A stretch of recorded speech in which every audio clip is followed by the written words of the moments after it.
حضرت ابن عمر رضی اللہ تعالیٰ عنہ بیان کرتے ہیں، رسول اللہ صلی اللہ علیہ وآلہ وسلم نے فرمایا، جب تک بندے کی روح حلقوم تک نہ پہنچے اللہ تعالیٰ اس کی توبہ قبول فرما لیتا ہے۔ حضرت صفوان بن اسال رضی اللہ تعالیٰ عنہ بیان کرتے ہیں، رسول اللہ صلی اللہ علیہ وآلہ وسلم نے فرمایا، اللہ تعالیٰ نے مغرب کی طرف توبہ کے لیے ایک دروازہ بنایا جس کا عرض 70 سال کی مسافت کے برابر ہے، اور جب تک سورج اس کی طرف سے طلوع نہیں ہوتا وہ باب التوبہ کھلا ہوا ہے، اور یہی وہ اللہ عز و جل کا فرمان ہے، جس روز تیرے رب کی بعض نشانیاں آ جائیں گی تو کسی نفس کا اس وقت ایمان لانا فائدہ مند نہیں ہوگا جو پہلے ایمان نہیں لایا تھا۔ حضرت معاویہ رضی اللہ تعالیٰ عنہ بیان کرتے ہیں،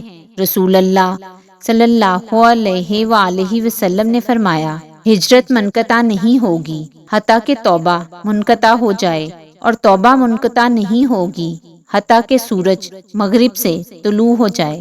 حضرت ابو ہریرہ رضی اللہ تعالیٰ عنہ بیان کرتے ہیں، رسول اللہ صلی اللہ علیہ وآلہ وسلم نے فرمایا، بنی اسرائیل کے 2 آدمی ایک دوسرے کے دوست تھے، ان میں سے ایک انتہائی عبادت گزار تھا جبکہ دوسرا کہتا تھا میں گناہ گار ہوں۔ یہ اسے کہتا اپنی روش سے باز آ جاؤ، تو وہ کہتا میرا معاملہ میرے رب پر چھوڑ دو۔